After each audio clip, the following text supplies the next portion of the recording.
Well, this week we saw yet more bluff and bluster from the Treasurer about the state of the budget and the Commission of Audit. The Treasurer talks about everybody having to make a contribution, but we've already seen this government's twisted values and priorities. Last year they handed back tax cuts to high income earners on superannuation at the same time as increasing taxes on low and middle income earners' superannuation. And in that same statement they got rid of Labor's changes to make sure that multinational companies pay their fair share of taxes. Now the Treasurer is talking about means testing and talking about inevitable changes to the age pension in a clear breach of an election promise.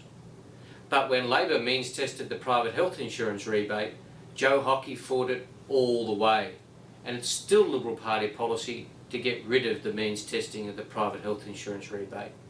So this government shouldn't be lecturing Australians about everybody having to take a fair share of the burden.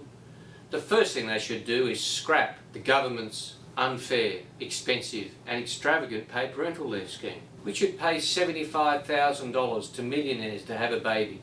They do this at the same time as charging anybody $6 to go to the doctor, at the same time as telling pensioners that they're going to have to cop a change to the indexation of the age pension. This is a government with twisted priorities. Also this week the Treasurer told us he was going to introduce a spending cap to get back to surplus. This is probably the most laughable thing he said. Labor had a spending cap in place. Labor met the spending cap after the global financial crisis.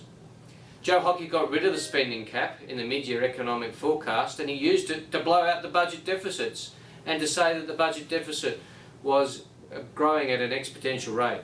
And now his plan is simply to bring back a spending cap and say, look, I've got us back into surplus. Joe Hockey's playing the Australian people for mugs. He thinks the Australian people are silly. The Australian people aren't silly, and the Australian people will be holding him to account for his dodgy tricks on budget day, as well as his breaches of major election commitments.